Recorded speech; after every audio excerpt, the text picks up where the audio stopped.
जैसा कि आप जानते हैं कि हम customer relationship management concept and technologies के पार्ट 1 को डिस्कस कर रहे हैं और पार्ट 1 के अंदर क्योंकि आप जानते हैं कि 4 तरह के टॉपिक्स इन्वॉल्व हैं, अब हम जिस टॉपिक की बात करने लगे हैं वो हमारा 3rd टॉपिक है, which is managing the customer life cycle और customer acquisition which is the first step, उसकी हम बात करने के लिए जा रहे हैं। अब कस्टमर एक्विजिशन के हवाले से क्या सबसे पहले कौन कौन सी स्टेजेस हैं कस्टमर लाइफ साइकिल की, हम उनको समझ लेते हैं। तो कस्टमर लाइफ साइकिल की 3 स्टेजेस हैं। जो फर्स्ट स्टेज है वो कस्टमर एक्विजिशन की स्टेज कहलाती है। कस्टमर एक्विजिशन की स्टेज के अंदर आप कस्टमर्स को एक्वायर करते हैं। Your target is to have more and more customer, is to hunt more and more customers, ताकि आप अपने कस्टमर एक्विजिशन के नंबर को, टारगेट को अचीव कर सकें। दूसरी स्टेज कस्टमर लाइफ साइकिल की कस्टमर रिटेंशन की है, जहां पे आपका फोकस उन कस्टमर्स के ऊपर होता है जिनको आपने एक्वायर किया है और उसके बाद ये वो कस्टमर हैं कि जो कि आपके लिए प्रॉफिटेबल भी हैं और जो कि अपना शेयर ऑफ वॉलेट भी आपके साथ हाई स्पेंड कर रहे हैं। इन कस्टमर्स को रिटेन करना is the second target of the organisation और ये लाइफ साइकिल के अंदर दूसरे नंबर पर आता है। कस्टमर लाइफ साइकिल में जो तीसरा स्टेज है वो कस्टमर डेवलपमेंट की है। ऑर्गेनाइजेशन जब कस्टमर के चर्न को रोकने में कामयाब हो जाती है तो उसका फोकस एग्जिस्टिंग कस्टमर्स के बिजनेस को डेवलप करना है या एग्जिस्टिंग कस्टमर्स को डेवलप करना है। अगर एक कस्टमर्स आज के दिन में 10,000 रुपीज की स्पेंडिंग कर रहा है तो कैसे उस कस्टमर की इनवॉइस साइज को, कैसे उस कस्टमर की बाइंग फ्रीक्वेंसी को, कैसे उस कस्टमर से हासिल होने वाले पूरी परचेज या सेल्स को इंक्रीज किया जाए, कैसे उस कस्टमर को डेवलप किया जाए ताकि वो आपके लिए एक प्रॉफिटेबल कस्टमर बन सके for the longer period of time. तो ये 3 स्टेजेस हैं कस्टमर लाइफ साइकिल की, customer acquisition, customer retention and customer development. सबसे पहले हम की कस्टमर एक्विजिशन क्वेश्चंस को डिस्कस करते हैं।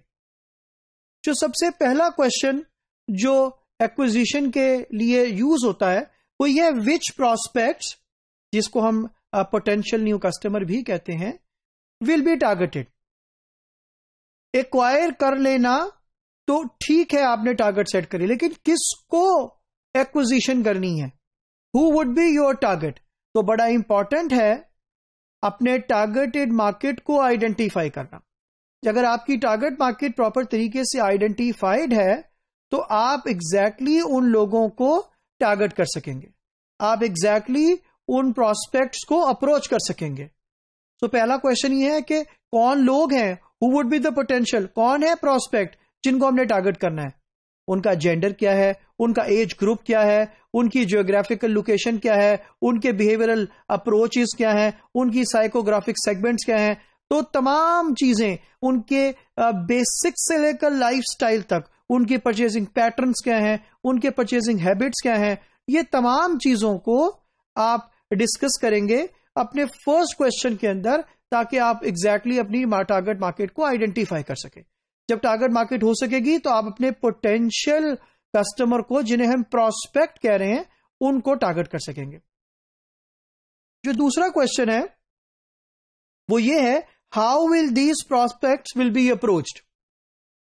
अच्छा, अब ये डिपेंड करता है कि आप किस प्रोडक्ट या सर्विस को सेल करने के लिए जा रहे हो। अगर आप रोल्स रॉयस, BMW, मर्सिडीज, इन कार्स की बात कर रहे हैं, लग्जरी प्रोडक्ट्स की बात कर रहे हैं, तो शायद वहां पे जो चैनल सबसे ज्यादा अप्रोप्रिएट है वो पर्सनल 1-on-1 रिलेशनशिप की बुनियाद के ऊपर है। वहां पर आपको एक resource person, qualified resource person चाहिए जो कि रिलेशनशिप को बिल्ड कर सके और प्रोडक्ट को सेल कर सके। इसी तरीके से दूसरा मीडियम, अगर आप समझते हैं कि you are into consumable products, तो उस तरह के प्रोडक्ट को सेल करने के लिए आप किसी भी चैनल का फॉर एग्जाम्पल जो कि मैस मार्केटिंग के कॉन्सेप्ट के अंदर आता है, आप उसके ऊपर जा सकते हैं। फॉर एग्जाम्पल आप टेलीविजन के मीडियम को यूज कर सकते हैं, आप सोशल मीडिया के मीडियम को यूज कर सकते हैं। यू कैन अप्रोच फेसबुक और इंस्टा और लिंक्डइन और ट्विटर और एनी मीडियम आप इस्तेमाल कर सकते हैं। आप ईमेल मार्केटिंग को यूज कर सकते हैं, आप एसएमएस मार्केटिंग को यूज कर सकते हैं, आप व्हाट्सएप बिजनेस को यूज कर सकते हैं, आप वी चैट बिजनेस को यूज कर सकते हैं। सो इस तरह की बेइंतहा अपॉर्चुनिटीज हैं आपके लिए, बेइंतहा मीडियम्स हैं यूज करने के लिए। तो इन प्रोस्पेक्ट को कैसे अप्रोच करना है, ये किसी एक मीडियम के थ्रू अप्रोच करना है या मल्टी चैनल अप्रोच को लेकर चलना है, which is also very much in. तो हमने ये डिसाइड करना है कि कस्टमर के लिए कोई कैसे एक्वायर करना है, कैसे इनको अप्रोच करना है। इसके फौरन बाद जो तीसरी चीज इंपॉर्टेंट है वो ये है, what offer will be made. आप उन कस्टमर्स को, उन प्रोस्पेक्ट्स को जो कि पोटेंशियल कस्टमर्स हैं, आप उनको क्या ऑफर करेंगे। आपके पास उनके लिए what product you are offering to them, what services you are offering to them. आपके पास उनको ऑफर करने के लिए क्या वैल्यू प्रोपोजिशन है, तो वो बात भी एड्रेस करना जरूरी है। तो ये 3 एक्विजिशन से पहले के क्वेश्चंस हैं।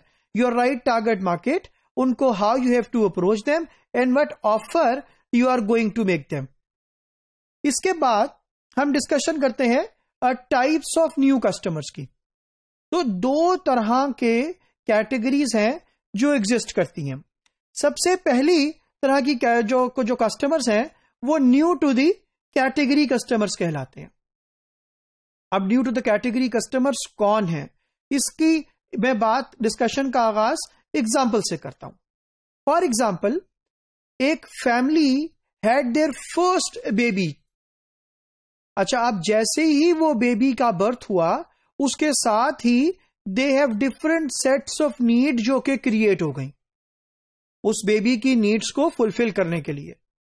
बेशक वो बेबी फूड की बात हो, बेशक वो बेबी क्लोथिंग की बात हो, बेशक वो बेबी टॉयज की बात हो। So each and everything related to that baby, related to that child, उसकी एक डिमांड क्रिएट हो गई, उसकी एक नीड क्रिएट हो गई जो कि उस फैमिली के लिए पहले नहीं थी। तो ये new to the category customer है, ये उस कैटेगरी में आए ही पहली दफा है, because it was their first baby. अच्छा, जैसे ही the child will grow, the needs will grow as well.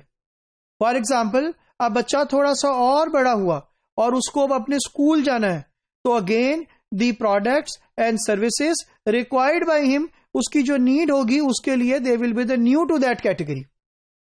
इसी तरीके से वो थोड़ा सा और बड़ा हुआ, for example he will be needing the mobile, कोई भी ऐसी प्रोडक्ट। तो अगेन आपने new to the category customers के जब हम बात करेंगे, ये वो लोग हैं कि जो कि उस कैटेगरी में पहली दफा आए हैं, और इसकी बेइंतहा एग्जांपल्स मुमकिन है। और ये मैंने भी जो आपको एग्जांपल दी, ये बिजनेस टू कंज्यूमर की एग्जांपल, कंज्यूमर ओरिएंटेड एग्जांपल है। अच्छा, इसकी एग्जांपल बिजनेस कॉन्टेक्स्ट के अंदर भी एग्जिस्ट करती है, जहां पे हम B2B कॉन्टेक्स्ट के अंदर भी एग्जिस्ट करती है।